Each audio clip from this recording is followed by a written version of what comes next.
shifting gears now into the Yahuwah triangle, Adam, Abraham, and the Garden of Eden. Everything I talked about in the previous session was just to sort of warm you up to think outside the box, think outside the ball, whatever the case may be. Start thinking, hey, what if we took the Bible literally? What does it say? So let's continue. Some of this will be speculative, just like the previous session was. But as we move forward throughout this weekend, I'm going to get less and less speculative and more dogmatic about what I think the scriptures are telling us. So, what is the Yahuwah triangle? Well, I base it on Isaiah chapter 19, where it talks about, in that day shall there be an altar to the Lord in the midst of the land of Egypt, and a pillar at the border thereof to the Lord. That word pillar is a little bit deceptive in this case right here. When we think pillar, we think of a pole, right? And when we think of the pillars of the earth, I think that's applicable.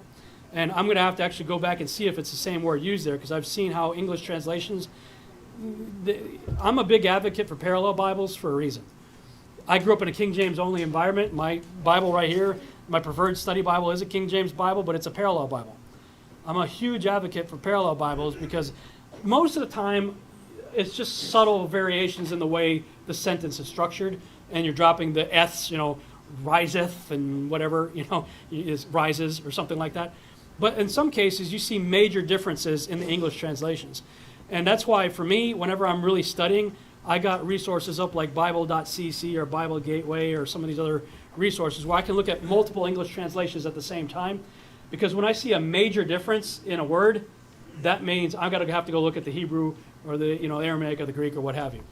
And in that particular verse, depending on your English translation, you'll see King James says pillar, but you'll see other ones that say monument, others that even say pyramid for that particular word right there.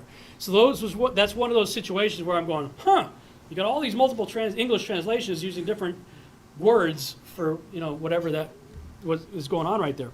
So that's what initially caught my attention. This structure, whatever it is, will be for a sign and a witness unto the Lord of hosts in the land of Egypt. If you keep reading in Isaiah 19 toward the end, or it's the last few verses in that chapter, it says, in that day shall Israel be the third with Egypt and with Assyria, even a blessing in the midst of the land. Talks about there being a highway connecting the two, and they're all playing happy together. Has this happened yet? No. I can't think of a time in human history where Egypt, Israel, and Assyria have been playing happy together. So this obviously is a prophetic future tense, right? Verse 25, whom the Lord of hosts shall bless, saying, blessed be Egypt, my people, and Assyria, the work of my hands, and Israel, mine inheritance. So I basically put a pin in those three locations, kind of picked cities within them that are prominent in the scriptures, I believe. And that's what forms the triangle. Those are the 3 points in the triangle. Specifically, Giza, I put Jerusalem there, but there's a better location that we'll talk about in a few minutes with regard to the land of Israel, and Babylon. So those are the 3 points in the Yahuwah triangle. When I began to contemplate what is this monument that's being spoken of in Isaiah 19, I began to wonder if it was the Great Pyramid of Giza. It's the only thing that actually fits all the descriptions given, and specifically something that's in the middle and on the border of Egypt. When you realize that Egypt was divided in half, upper and lower Egypt, and right where that line is, the border of that line, it's in the middle of Egypt, where you have Giza. So at first I'm thinking, wow, I found something incredible here. And then I continue to research, and there's been hundreds of people who've come to this conclusion. I'm like, okay, cool. At least I guess I'm on the right track here. There are a lot of scholars out there who have made the connection and believe, as I now do, that monument or whatever that thing is in the middle and border of Egypt is the Great Pyramid. I have in disc 1 of my Yahuwah Triangle disc series, which I have here, it's an hour and a half long teaching. I'm going to just give some of the quick highlights of some of it to tell you what I think is going on with the Great Pyramid. It was one of the 7 wonders of the ancient world. It's the only one still remaining to this day. It's been around for a long time. Many suggested it was built sometime around 2560 to 2540 BC, which according to my understanding places it in the pre-flood context. I was invited to speak at a secular UFO conference in New Jersey a couple years ago, and it was with the Ancient Aliens crowd, so they had like the people that are, not the guy with the hair, the Crate Giorgio guy, but some of the other guys were there, And I was brought in to talk about the UFO phenomenon and all that from a biblical worldview. But as part of that talk, one of the guys that was there, Dr. Robert Schock, kind of stirred up the archaeological community with his findings of the Great Pyramid and the Sphinx showing water damage and showing that this place has been underwater at some point. And so, he was kind of confirming a lot of things that I was looking at about it being a pre-flood structure.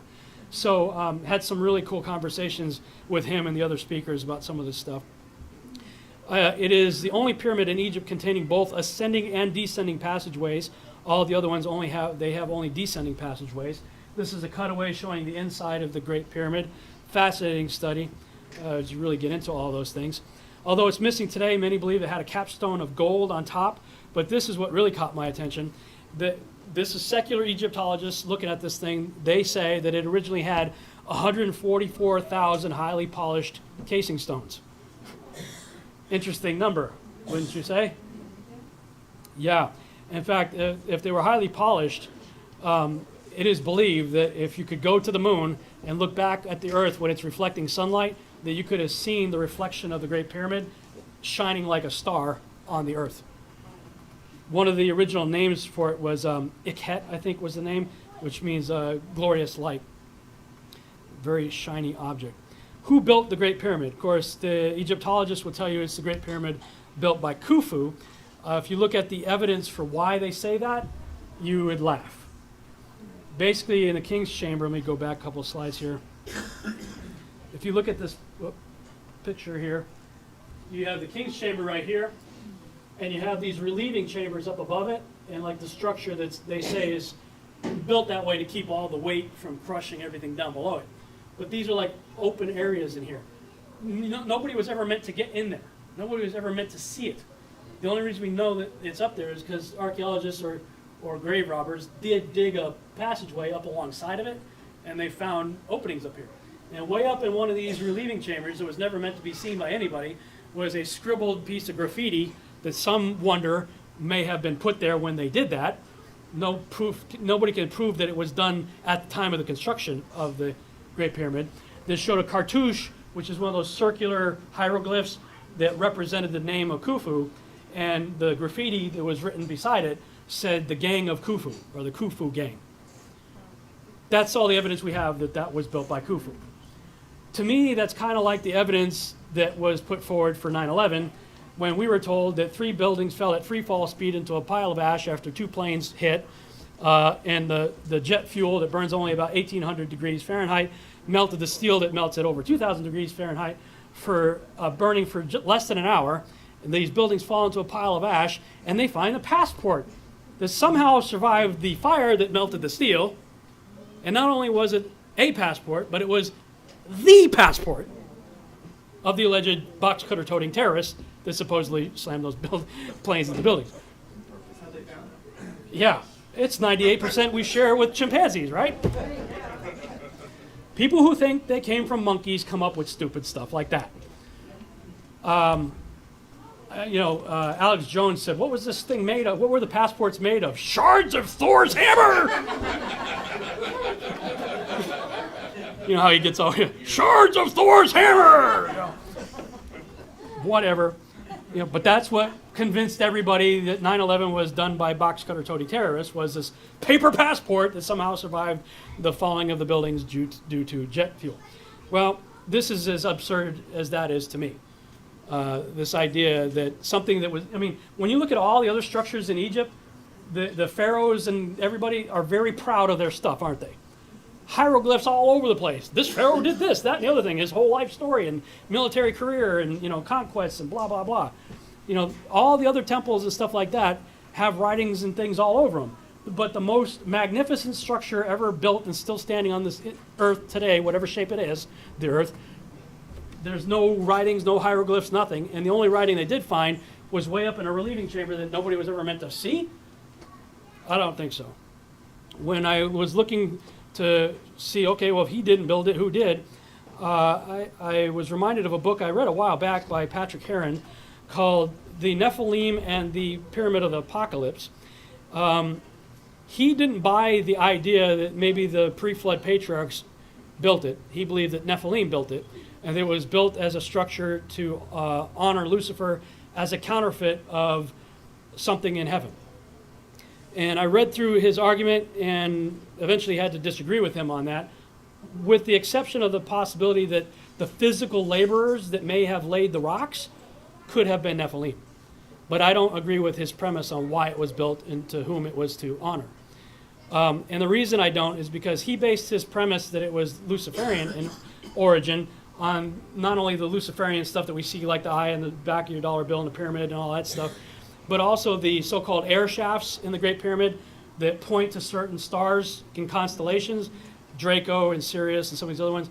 The stars that it points to apparently are stars that are typically associated with Luciferian ideas and the occult and stuff like that.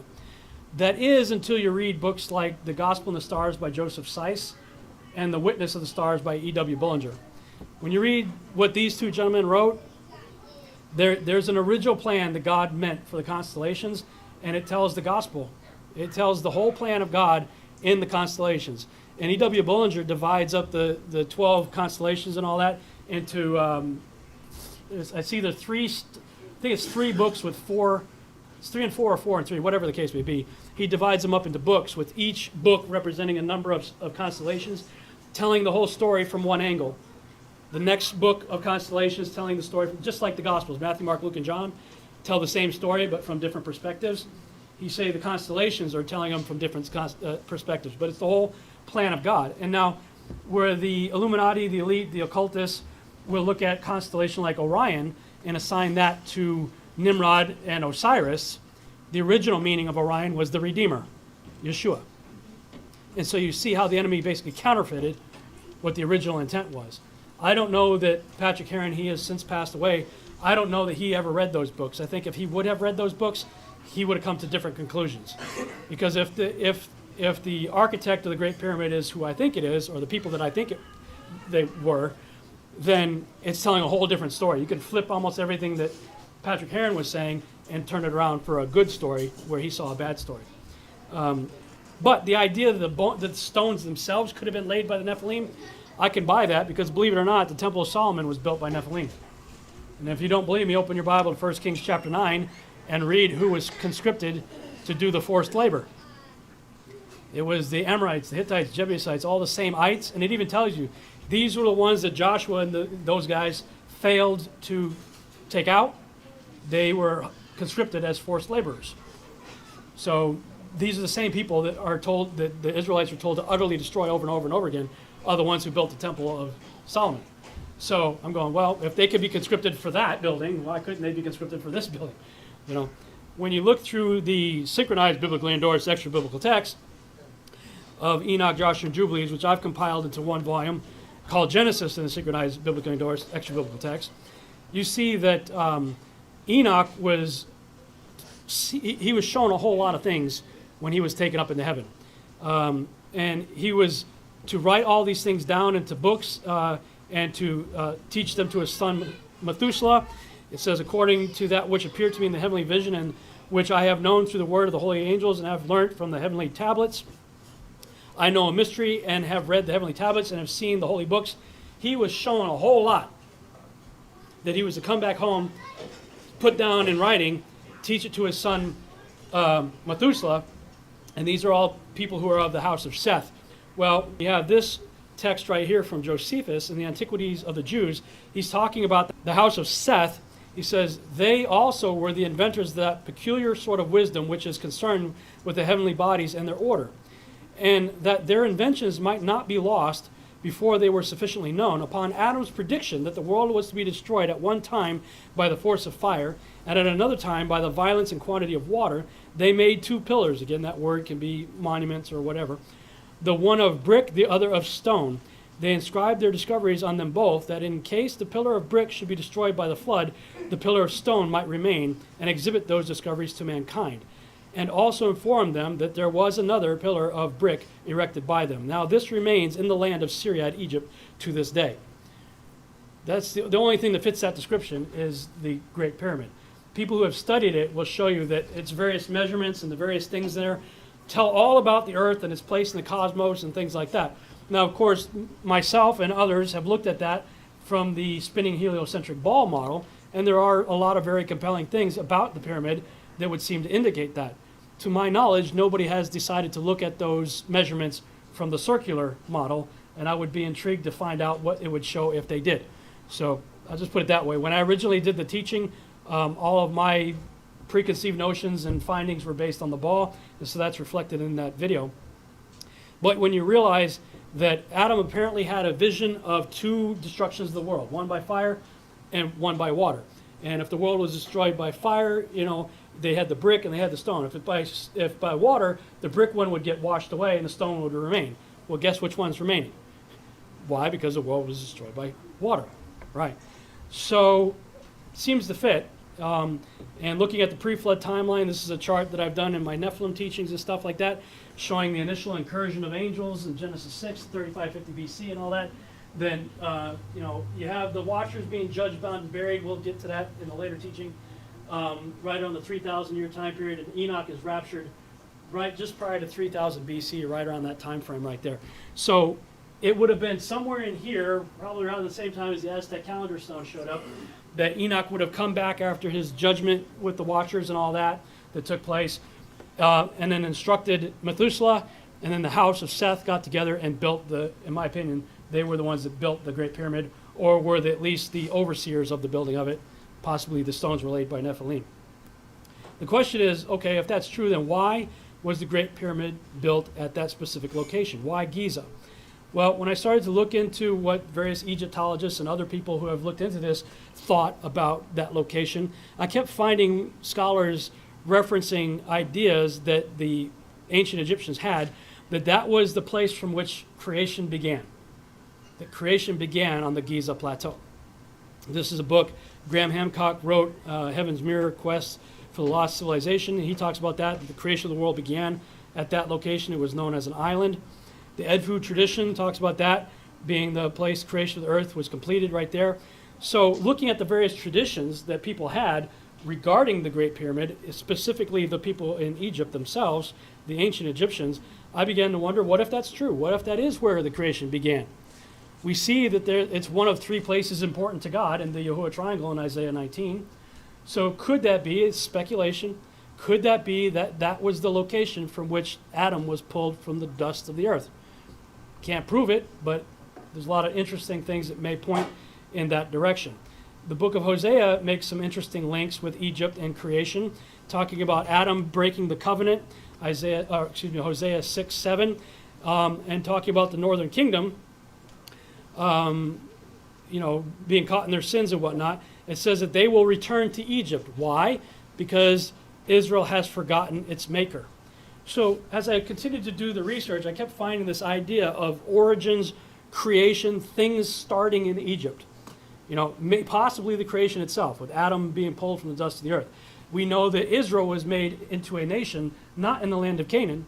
Israel became a nation in the land of Egypt, right? God told both Joseph and Jacob that the house of Jacob would come down, 70 individuals, right?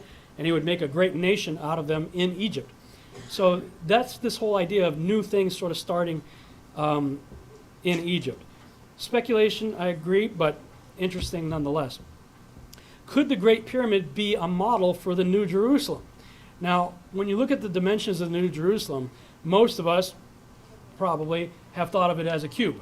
I know I did for the longest time. I was a cube guy. When you look at the dimensions, sure, I was thinking like the Borg ship on Star Trek, that it was this big gold Borg ship kind of looking thing, big cube. But there are actually two shapes that fit the dimensions, a cube and a pyramid. And Patrick Heron was the first that I'd ever read that put forth the idea that the Great Pyramid could be a model on the earth of the New Jerusalem. He put that seed in my mind. I thought, okay, that's interesting. Doug Hamp was the one that actually pushed me over the edge on that. Some of his teachings and things that he studied out convinced me, yeah, I think the New Jerusalem is in the shape of a pyramid. If that's the case, then Patrick Heron, here's a video of his regarding his speculation on that. In chapter 21 of the book of Revelation, John describes a future city, the New Jerusalem, coming down out of heaven to earth. John describes this future city, the New Jerusalem, in great detail. Its brilliance was like a precious jewel, and the angel measured it with a golden rod. We are told of all the various stones it's made out of. We are told it has 12 gates made out of a single pearl each, and that the river of life flows out from the midst of it, etc. And at the end of this detailed description, John gives us the dimensions of this future city, and he says its length and its breadth and its height are the same. In today's measurements, that would be 1,500 miles long, 1,500 miles high, and 1,500 miles wide. This measurement has led many scholars to believe that the New Jerusalem is a cube, but there is one other geometric model that fits the criteria, and this is a pyramid. There is no question that the Great Pyramid is a truly unique and remarkable, some would say miraculous structure, certainly worthy of being an altar and pillar to the Lord. Taking all the evidence into account, it seems clear that the Great Pyramid of Giza is an earthly representation of the future New Jerusalem, the heavenly city which is to come down out of heaven from God. So when Isaiah spoke about an altar and pillar, he was referring to the Great Pyramid of Giza. And it's this Great Pyramid of Giza which is pointing forward into the future at this future pyramid city as described in great detail in chapter 21 of the book of Revelation. And this future New Jerusalem is pointing back at the Great Pyramid of Giza. There is a direct connection between the two. And when you consider the 144,000 stones and all that stuff in Revelation, I think there's a really good compelling case to be made that New Jerusalem would be the shape of a pyramid. And again, there are a number of other scholars who believe that as well. Of course, when I started to contemplate that, well, it looks completely ridiculous on a ball. In fact, it would wobble quite a bit. You know, this is I plotted this out on Google Earth. This is a 1,500-mile line on the ball. It's kind of bizarre. And if it's a spinning ball, you've got big problems too. Because that's the rough scale of what you end up with on a spinning ball. I don't know. You know, I'm just saying it may make a lot more sense on the flat earth. Okay, moving on. Finding the Garden of Eden. We know that Adam, wherever he was created, in a place called Eden, he was moved to a garden that was placed eastward within Eden. So, I started to look for the Garden of Eden. We see that he's put eastward in Eden. So Eden, a lot of people, we say the Garden of Eden, they think that is Eden. No, it's a structure or a garden that is placed within the place called Eden. A lot of people, when they try to find Eden, will naturally go to the rivers. They'll try to look up the various rivers and see if they can figure out where the Garden of Eden was. Now, some people argue, well, there's no way we could know because the flood would have messed up everything, and there's no way we could know because of the damage of the flood. Well, the problem I have with that idea is Moses is writing this about 850 years after the flood, and it's all written in present tense. The Gihon is the same that compasses the whole land of Ethiopia. The name of the third river is the Hiddekel, where it goes through the east of Assyria. The fourth is Euphrates. Pison, it says, it is that which compasses the land of Havilah, where there is gold, and the gold of that land is good, right? So they're talking in a present day tense, So everybody would know, regardless of what the world looked like before the flood, he's saying, hey, where these four rivers are right here, that's where the garden was. So when you look on a map for the rivers, obviously we still have the Euphrates and the Tigris, the Hiddekel, up there, and they dump down into right on Kuwait City in the Persian Gulf. There's another river, the third one, the Pison, is not a river still in existence today. However, you could go on Google Earth and zoom in and see a very large dry riverbed going across Saudi Arabia. So many believe that was the Pison. And if that's true, then that's interesting because they all kind of dump into that area right there. So there's good reason why a lot of scholars will point to this area up here as the likely location of the Garden of Eden. But I think the Gihon throws that whole thing completely out of whack, because it says the Gihon encompasses the whole land of Ethiopia. Way over here, to the southwest of that whole scenario. And Gihon today goes under Israel, the Gihon Springs. Solomon was anointed king in the Gihon Springs. They go under the land of Israel today. I actually believe that originally it went through the land of Israel and connected with the Nile. I believe it originally connected with the Nile, and if that's true, there's a lot of interesting way you could go down some interesting paths on that regarding various activity, like Moses being pulled out of the Nile, and all kinds of stuff like that. And the Gihon was known as the waters of salvation. So a lot of interesting rabbit trails you could go on that. So the rivers are interesting, but to me, the Gihon throws most of the theories out. So is there another way we could figure out where the Garden of Eden was? Yes, I believe Abraham is actually the key. And I believe that we can follow Abraham back to the Garden of Eden. I've got two timeline charts here. This is one of them, the Nimrod-Abraham timeline, because they were contemporaries. Nimrod was born in 1908 AM, or year since creation. And anybody know when Abram was born? 1948 AM, or year since creation. Now, a lot of people will say, oh, cool, 1948 AM, Abram was born. So see, 1948 AD, Israel. Problem is, would you say as a nation, the nation of Israel is honoring the God of Abraham, Isaac, and Jacob? Yes or no? No, when you realize in 1948 AM, the same year Abram was born, Nimrod was made emperor of the world. Oh, now all of a sudden the Rothschild-funded activity that is what we call the land of Israel today, with the statue of Nimrod outside the Hebrew University and the Freemasonic Israeli Supreme Court with the pyramid and the all-seeing eye and Masonic symbols all over it, are rather telling. That 1948 AD appears to be more in honor of 1948 AM, with the crowning of Nimrod as the king or emperor of the world. Just putting it out there for consideration. So I put together this timeline showing their two lives and how they intertwined with each other. When we look in Scripture, we see that Nimrod was in the land of Shinar, and he had essentially become made king of the world in 1948 AM, a year since creation.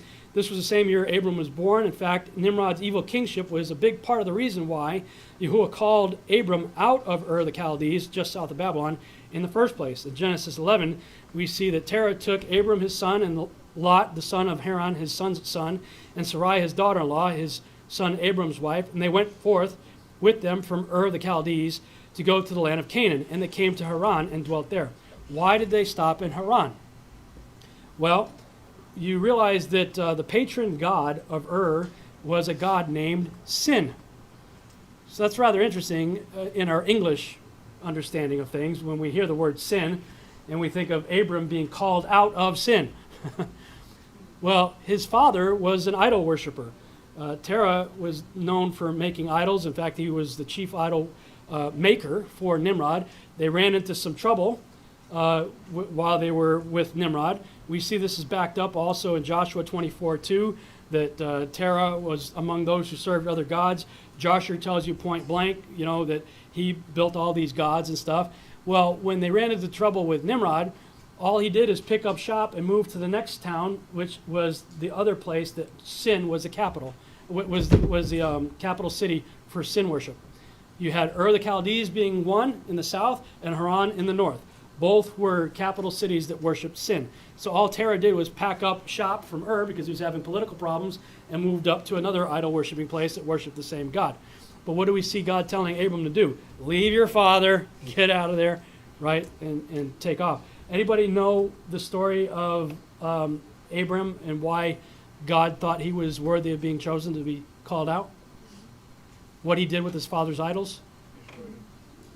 There's a cool story in the book of Joshua where it actually tells you that during the time of the Tower of Babel, Abram was hiding out from Nimrod, and he spent time living with Noah and Shem for a while. And then he comes back home, and he sees his dad worshiping all these idols that he made with his own hands. And Abram's thinking all this through. This doesn't make any sense. Why are you guys worshiping this stuff? So he has his mom make up a really nice dinner and everything for the gods, lays them out in front of the idols, because presumably the gods will eat it, right? Well, they don't eat it. So he gets mad, takes a hatchet, and smashes up all the gods in his father's courtyard. And smashes them all up. And then he puts the hatchet or whatever he used in the hands of the biggest god. And Daddy heard what was going on and came in there flipped out. What are you doing? Why you destroyed all my gods? What's going on? He goes, I didn't do it, he did. Pointed to the big god with the, still had the axe in his hand or whatever. And his dad's like, what are you talking about? That's, I can't do it. It's made of stone or wood or whatever. And Abram's like, yeah, hello, McFly, what are we doing here? You made this stuff. Why are you worshiping it? I think God just really saw his heart.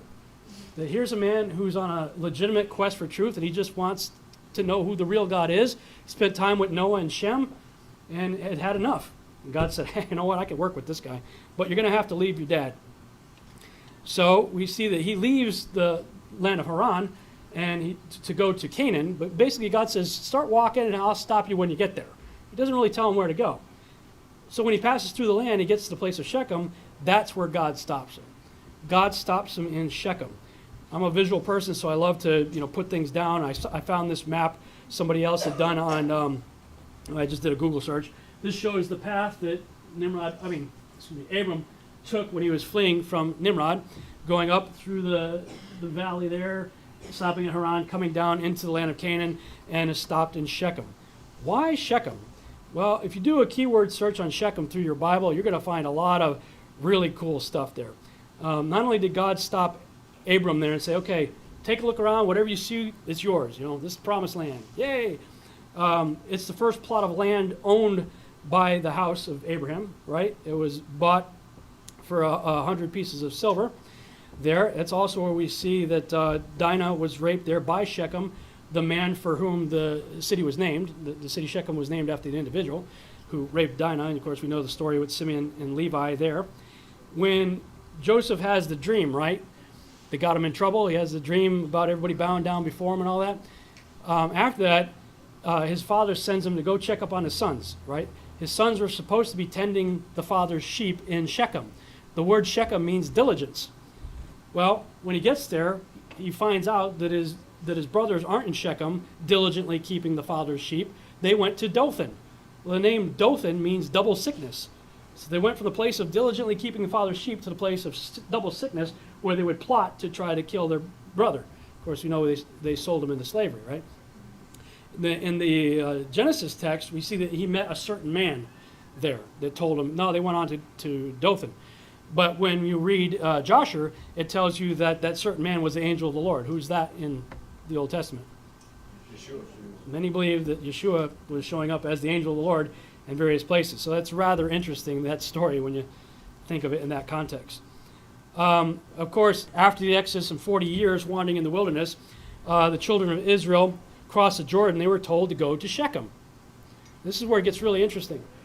They spent the 40 years in the wilderness, all that, and they're getting ready to come into the land, but you get towards the end of Deuteronomy, it says, okay, when you get into the land, you got to go to Shechem, divide half the Israelites, put them on Gerizim, and take the other half and put them on Mount Ebal, build an altar to the Lord there, right, and inscribe on it the law on it, right, and pronounce the blessings and curses, the blessings on Gerizim and the curses on Mount Ebal. So this is where some things started to click for me, and as I was thinking about the implications of that, Sheila was listening to a teaching by Jim Staley on the Torah portion, Re'eh.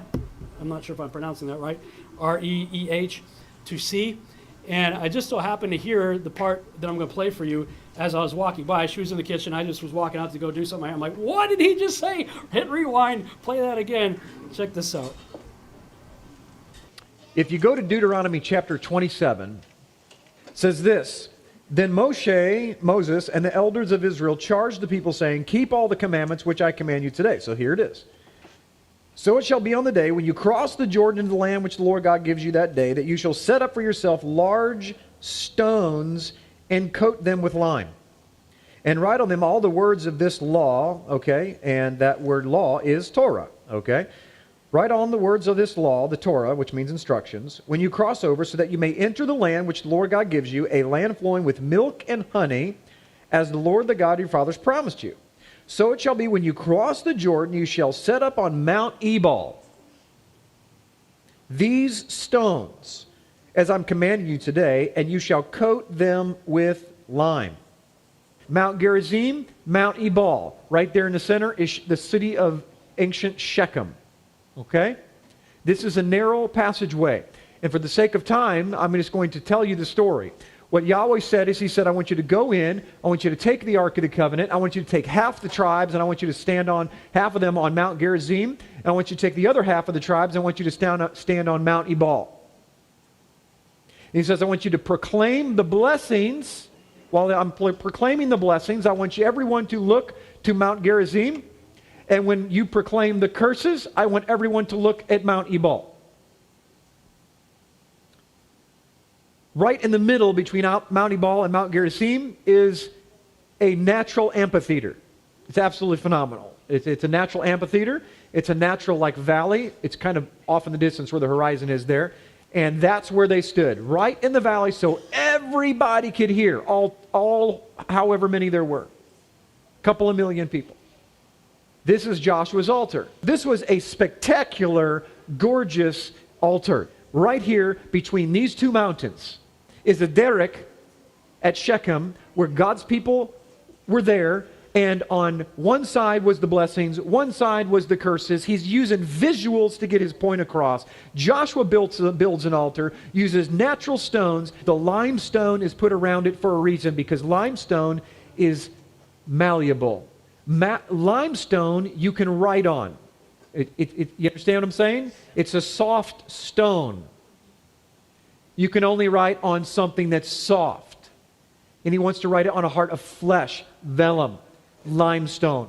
And he says, I want my Torah to be written on your heart. They departed and they went to the land of Canaan. So they came to the land of Canaan, the same exact route as the Israelites are at right now. Abram passed through the land of the place of Shechem, I just showed you that, as far as the terebinth tree of Moreh. There it is. So this is the very first time that we have someone stopping at the tree of Moreh. What happens? The Canaanites were then in the land. Then the Lord appeared to Abram and said, to your descendants I will give this land, and there he built an altar to Yahweh who had appeared to him. Are you kidding me? This is 400 years, ladies and gentlemen, before Joshua shows up with the Israelites in this exact same place. Now see, we don't live in the land, so we don't make these connections. But Abraham, what was the covenant made from? What happened that day? Did he give him a can of Pepsi and say, drink, let's pray, What's that? No? What happened that day? Something was cut in two. An animal was cut in two, remember? And two halves, and what happened? Abraham was put to sleep, and he went through the middle, did he not?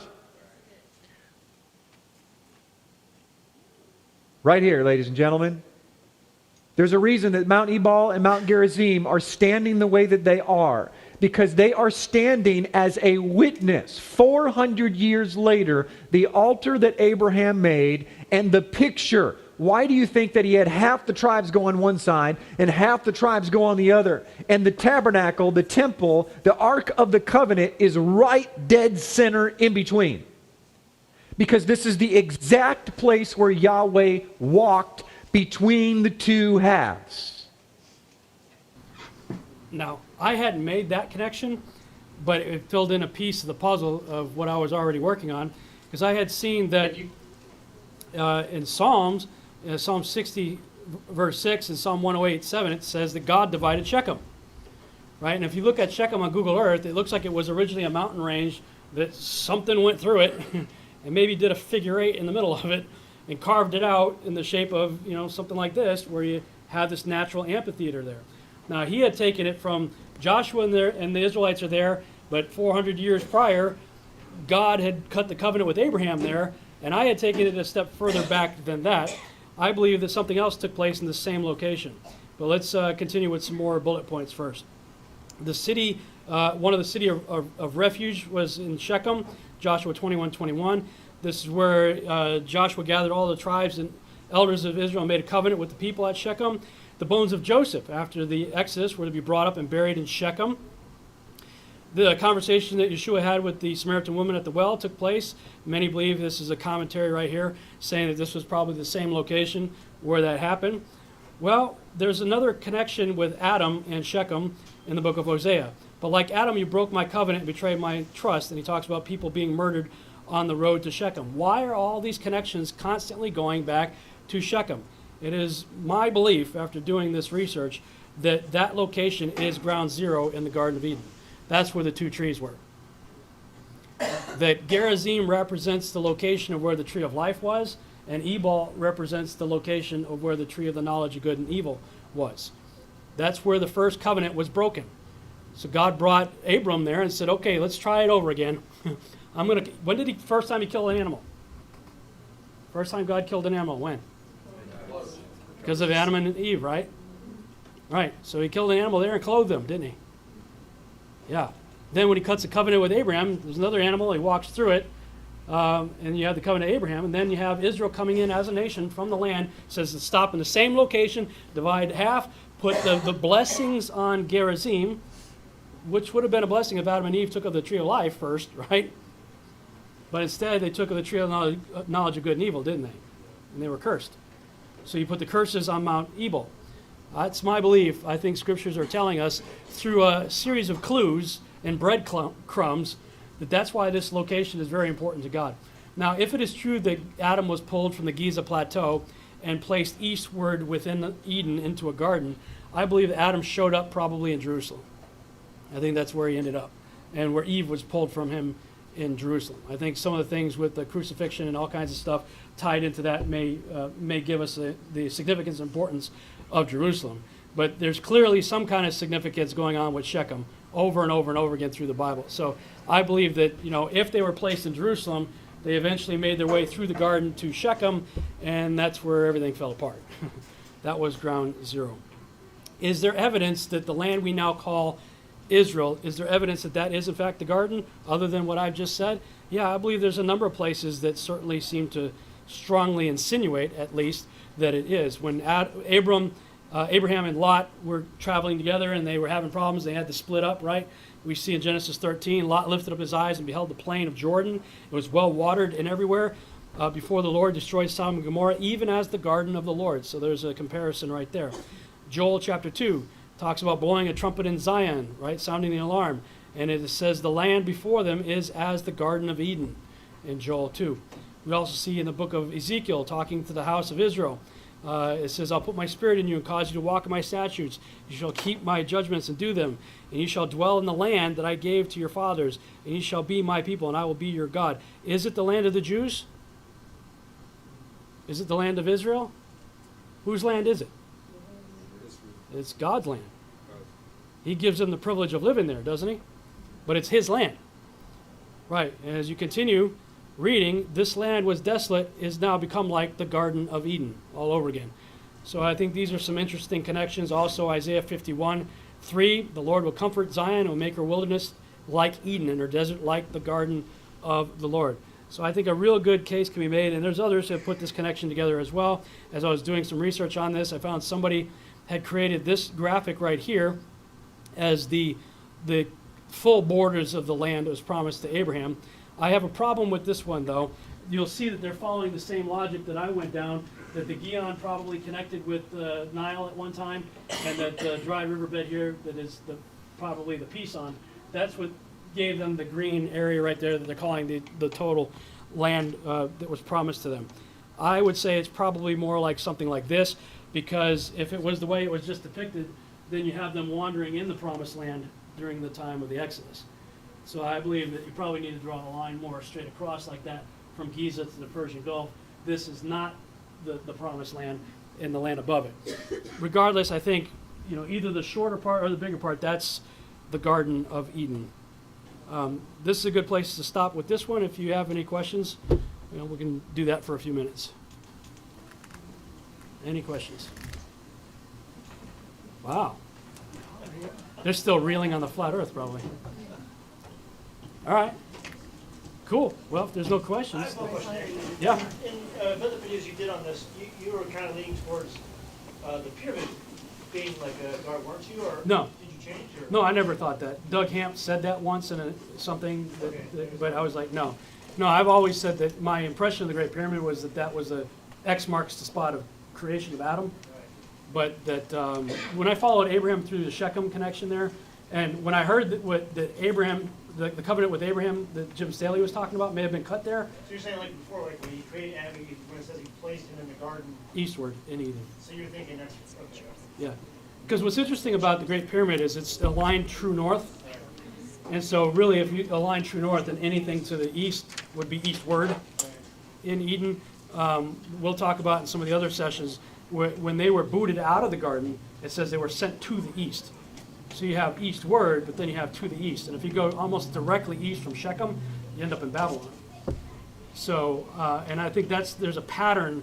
As I started to look at this Yahuwah triangle idea, the pattern is basically illustrated perfectly for us in the book of Hosea. But that there's something new that originates or is created or renewed or what have you in Egypt, goes from there to the land of Israel. And you're allowed to stay there until you disobey the house rules. Leviticus 18 says the land will vomit you out. Where do you get vomited? Well, you end up in Assyria of Babylon. And we saw that with both the northern and the southern kingdom. So I think that that's the pattern. And if you learn your lesson, you get to come out of Babylon and go back to the promised land, unless you really need a do-over. Judah was out for 70 years in Babylon. They learned their lesson, they got to go back. The northern kingdom dispersed in 721, 72, or 722 BC, whatever it was, didn't. They didn't learn their lesson. So their initial judgment was 390 years. Leviticus 26 says if you don't learn your lesson, you get 7 times the judgment. So 390 times, 7 is what, 2730, I think. And that when we figured that math out, I believe when I was traveling around, as I started to get on the page of the Torah, I kept asking people, because I came on this page in 2009. And everywhere from Cape Town, South Africa to Canada and all over the United States, I'd ask groups like this, when did you first come into an understanding of the Shabbat and keeping the feast and getting back to the Torah? More often than not, 7 out of 10 people were telling me 2009, 2010. Well, when you do the math out, that's when the 7 times the 390 ran out. So I believe what I'm now calling the Ephraim awakening. I mean, there were forerunners, there are others that have been around for decades, but the mass, if you go on 119's Fellowship Finder, just exploded from 2009 forward. But when you spend that much time in the exile and punishment, Hosea says you got to go back to Egypt. Why? Because Israel has forgotten its maker. So, and then the pattern starts over again. Some of the rabbinic literature actually puts Shechem as being the valley of decision. And it also talks about how Sennacherib took or Shalmaneser, whichever one, took Assyria, took the northern 10 tribes captive, that they actually went between them 2 mountains. Yeah. As they were marched out. Yeah.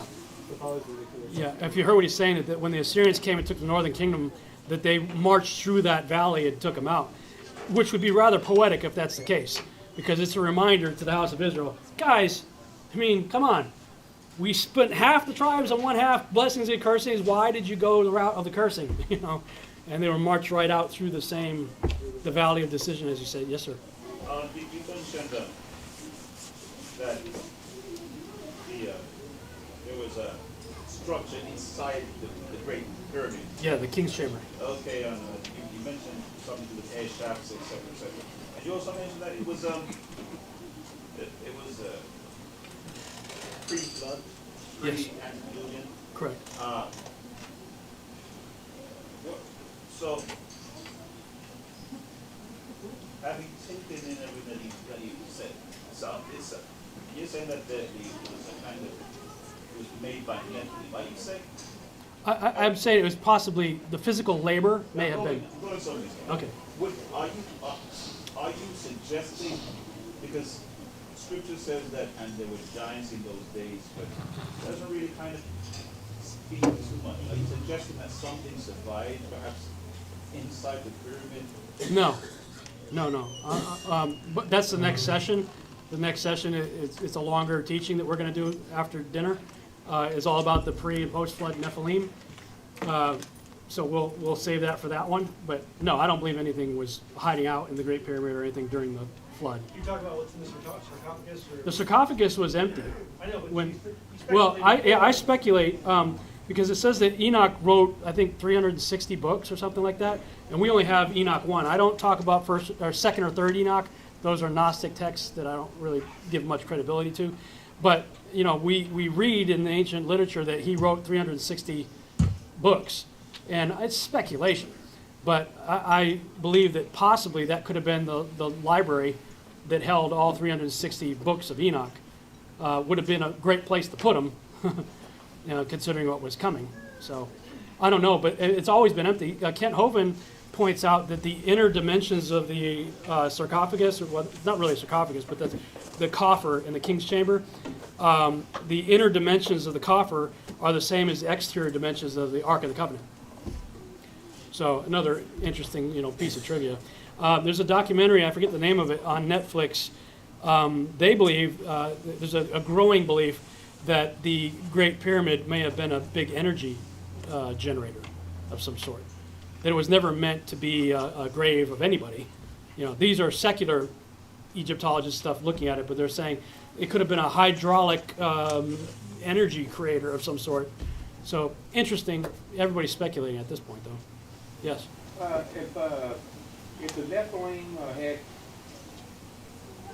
constructed after the flood works, like you said, maybe did the pyramid or the temple, then they would have to somehow came through the flood. Yeah, that's sort of what he was asking. Yeah, that's the next session I'm going to talk about, because that's a big question. We know there are Nephilim before, Right. and we know about Og of Bashan, we know about Goliath, we know about the Amorites, you know, what's up with them. So yeah, that's the next session. I Yes. think this would be fine. Answer Maybe what we else just the hang out. angel of the flaming sword is supposed to regard. Yeah, the angel with the flaming sword. If it is true that they were booted out to Babylon, you know, if you go almost directly across from Shechem east, it's Babylon area. And I originally drew a circle because it says the garden was eastward in Eden. So I was trying to think of how big Eden was. What was Eden? And, you know, I was just speculating, but I took a compass and put the needle on Giza, and I extended the pen out to just west of Babylon and drew a circle. And, you know, I'm looking, you know, maybe this was what was known as Eden, because a whole lot of stuff took place, biblically speaking, within that, if you look at the whole circle right there.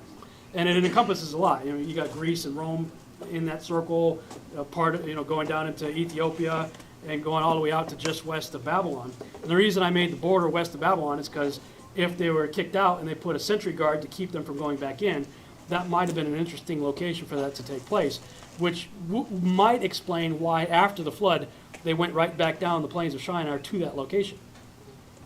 You know, that maybe even though there was a flood, there might have been enough similarity in the topography that would cause them to go back to a known place before that.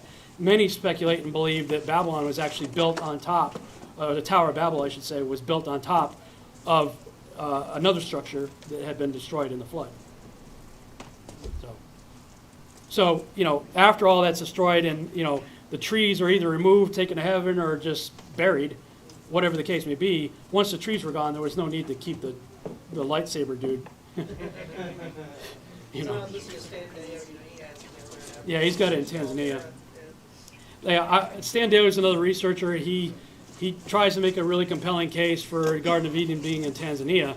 But if you look at where he's got the rivers, I mean, I'm like, really? I mean, he's got the rivers. He's got the Gihon going around India. And I'm like, dude, it says it's going around Ethiopia. So what are you doing? And it says that in a post-flood context. So he's trying to make the case in the pre-flood world that, you know, the continental shift and everything changed. And, you know, I don't buy his argument at all. Especially when you, because I always wondered why, of all the places on earth, is that little sliver of land so important to God? My feeling on it is because that is and always was the location of the garden where fellowship with him was broken and where he wants to bring us back to fellowship too, you know, in the end when it's all said.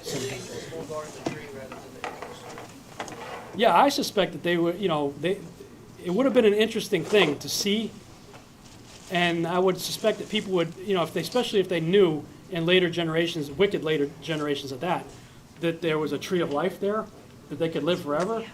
There may have been, you know, we don't have a whole lot of writing to tell us exactly what was going on in that time period from creation to the flood.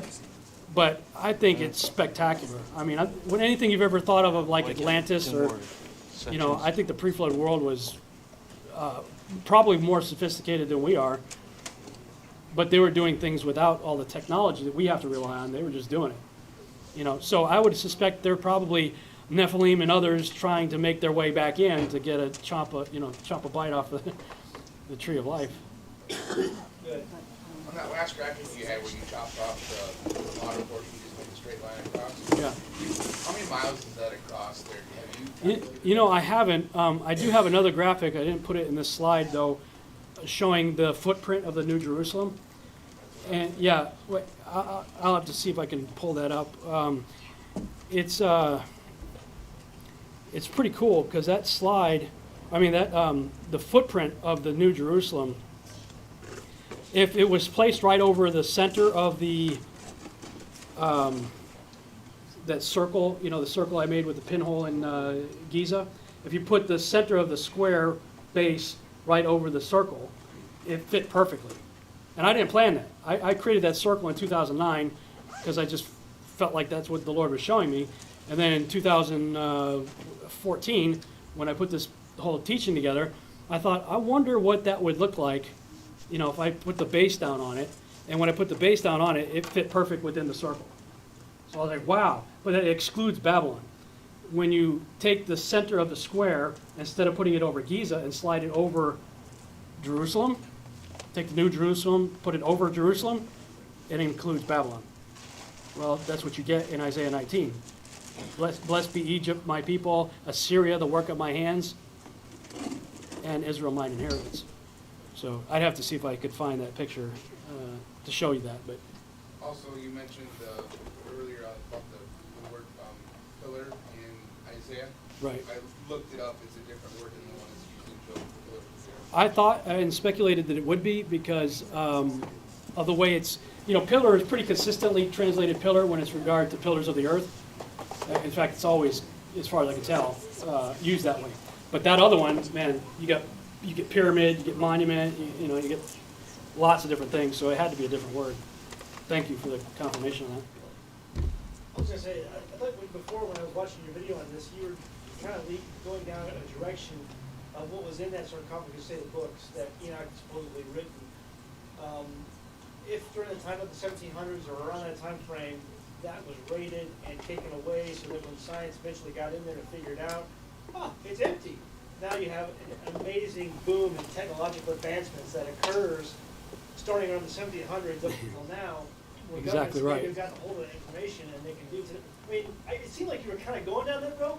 Yeah, I know. I stopped short of saying that, but yeah, that you're tracking exactly with my mindset on it, because there's no question, and I'll talk about this I'll talk about this tomorrow, but clearly something changed. I mean, for 5,000 years, it was pretty much beasts of burden and horse and buggy, and then all of a sudden we hit the 20th century and it's planes, trains, automobiles supposedly going to the moon, sending probes out to the forest regions. I mean, computers. I mean, what happened?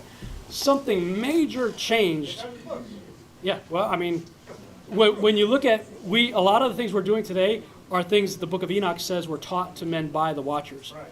So could that have been in the books of Enoch? Likely. Or could it also, because it also says that in the book of Jubilees, Arphaxad had a son that's missing in the King James. The offspring in the Table of Nations, he's not in the King James, but in the Septuagint, he's there. Arphaxad had a son named Canaan, not the same as Canaan, who after the flood found some writings of the Watchers, and he sinned because of it and hid it away from Noah. What was that all about? I don't know. Well, Enoch talked about how the Watchers taught people how to kill a baby in the womb. Yeah, abortion, right. And all of a sudden, in the 20th century, abortion has just skyrocketed. Exactly. Whereas Here, before, it always existed, but not like it does today. that's the graphic I was trying to find. That's the footprint of the New Jerusalem, and then this is a circle that I originally came up with on it. And so if the square was over, the center of the square was over Giza, Babylon's excluded from being within its borders. But if you move it right over Jerusalem, then it fits. And the other thing, there was a pre-flood flood. Joshua records In Genesis, it says it was in the days of Enosh that men began to call upon the name of the Lord. When you read that in Genesis, that sounds great. Wow, men are calling on the name of the Lord. No, that's not. When you look at the rabbinic commentaries and stuff, and the Torah commentaries, and in fact, when you actually look at the Hebrew words that are used there, no. They began, the word that's used for began is defiled. It's used elsewhere as prostitution, sexual defilement. They began to defile themselves and basically think of themselves as God. And there was a pre-flood judgment. And it says that God flooded a third of the land with the Gihon River. Well, if Eden really is the circle that I created here, and the Gihon is right here, then a third of the pie chart right here is the Mediterranean Sea. Or thereabouts, roughly. So. It's funny you just said that. I watched a documentary the other day on he's a Bible scholar, but he's also a geologist who was doing tests in the waters off the coast of Israel in the Mediterranean Sea and found that there was actually dry land. There's proof that there was dry land there. Originally pre-flood. Yeah. And if you read the Joshua account of the pre-flood flood, taking out 1/3, that may explain some of the legends of things like Atlantis and things of that nature. I know some people want to put Atlantis beyond the Pillars of Hercules out in the Atlantic, but there's a lot of others that think that some of these more advanced places that we hear about, like Atlantis, were in the Mediterranean area. So fascinating stuff, though. I mean, it's really fun to research. Anybody else? Hey, Rob. Sir? Yeah. What's that city they were talking about above China? That was in that The floating city? Yeah. I don't know, man. That is fascinating. I mean, it's hard to believe anything you see on the internet, though, because, I mean, if you have less than $300, the off-the-shelf software that you could get today, you could create anything. So, I mean, when you see these things, unless you actually see it with your eyes physically, and even then, you can be deceived. So I don't know what to make of it, but the footage is really interesting.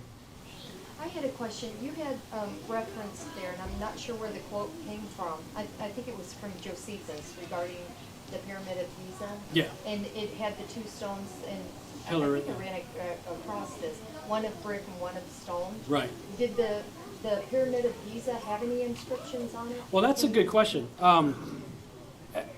The pyramid itself, I mean, there's no writing anywhere other than that scribbled piece of graffiti they said they found. So the structure itself is what everybody's reading. It's like all the measurements of the pyramid are telling a story. So that would be a good question to see, what measurements indicate, maybe the pointing of some of the constellations. I don't know. I think you'd have to do an in-depth study of the gospel and the stars to know what the stars are telling first. And then how it's aligned to the stars, and the belt of Orion, the whole Giza Plateaus lines up with the stars of Orion's belt. So I think in the context of all of that, it may be telling a story, but there's no this, thus saith the Lord, this is going to happen, kind of, that I'm aware of. They call it riddles, the riddle in stone. So. Anybody else? All right. So what is that, 5:30? Want to say 6:37, come back? Yeah, whenever you want. The next session's probably going to be about 2 hours long. So. Back at 7, go to 9. 7 to 9. Does that work for everybody? Yes? No? All those opposed? Okay, everybody's for it. Let's go. Thanks so much for watching. I hope you enjoyed this video presentation. If you did, please subscribe to my YouTube channel, like the video, and share it on your favorite social media sites. There's a lot more to come, so stay tuned and we'll see you back next time.